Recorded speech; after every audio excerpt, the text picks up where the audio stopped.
You're present in your home. You provide as the head of the house. You carry responsibility. But emotionally, something feels misaligned. Something feels unright. You feel like you've been ignored, possibly dismissed, unseen in your own house. And instead of you naming that hurt, you choose silence. Today we will be looking at silence and how this is destroying your marriage without you even knowing it. Not because you do not care, but because somewhere along the way, you learn that being expressing your heart makes you feel weak. Silence feels like you are in control, but it is not. It is self-protection, and self-protection has its place. But when it becomes your default response, it limits your leadership.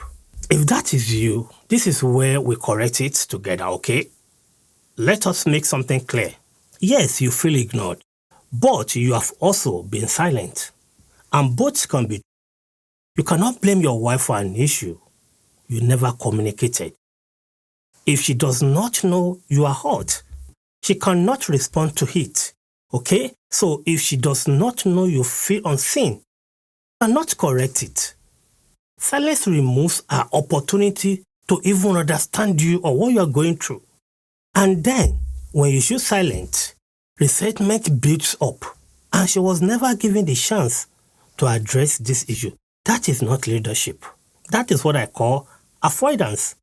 And I had to confront that myself, all right? So let's break this down clearly so we have this clear understanding of what we're talking about. When you feel emotionally ignored, you typically do three things. First, you reduce your emotional output. You then shorten your conversation. And you internalize frustration instead of expressing it out. You don't want to feel weak or you don't want to look weak. You call it composure. She experiences it as a distance. If you think you are protecting yourself from rejection, what she is seeing is that she is experiencing emotional absence. And distance over time becomes resentment. House feel calm, but calm and connected are not the same thing. Quiet marriage does not explode first. They decay slowly, gradually. Many men do confuse emotional restraint with maturity, but restraint without communication, not, and it will never be maturity. That is not being matured. It is what I call concealment. You're building things up in your belly. And concealment does not build trust. Erode it. So, you do not speak your heart because you do not want to appear weak or being needy. You don't want to say it bothers me because you believe strong men have the ability to absorb pain. You don't want to admit that you are lonely because you think leadership means handling everything all alone. That's why she's your partner. That's why she's your second half. Alright? But what you call strength may actually be fear of vulnerability. Alright? Self-protection is necessary. I will admit, okay? Self-protection is necessary in some moments, but it cannot replace you being honest in your communication. You do not have to abandon self-protection, but you cannot also allow it to silence you. So, how do we correct this? How do we bring it to a healthy marriage or relationship? Emotional leadership. What you need is emotional leadership, not emotional intensity. You don't need to have dramatic speech. Emotional leadership requires three things. And the first thing is that you have to be transparent over being protective, okay? You see, what you need to do is to go first. You don't have to wait for your wife to see you or wait for your wife to see that you are being hurt. Be the man of the house. Go first and say something to her. You see, I have been bottom something for a while and I don't think it's healthy for our relationship and I want us to discuss it. This time around, no blame, no accusation. Own it and discuss it. Second, curiosity over defense. When she responds, you listen to understand her. At this point, you are not trying to fix any issue immediately, not to correct her version of the story, not to defend your own intention also.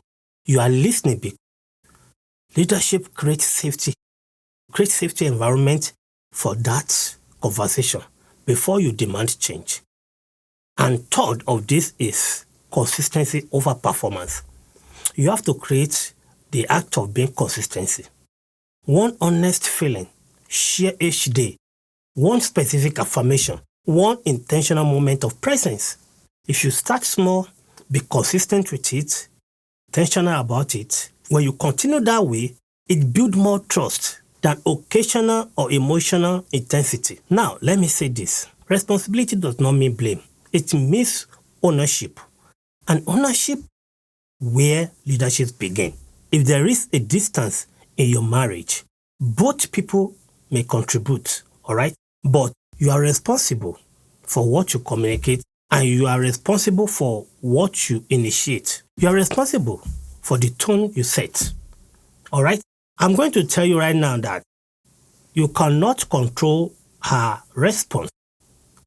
You can control your leadership. So, if you're waiting for her to go first, you are not leading, all right?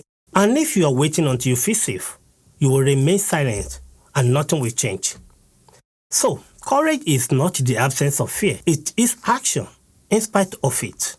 Your marriage does not need a tougher man. It needs a man with clearer vision, with clearer voice, with clearer intent. You are not stuck in this marriage.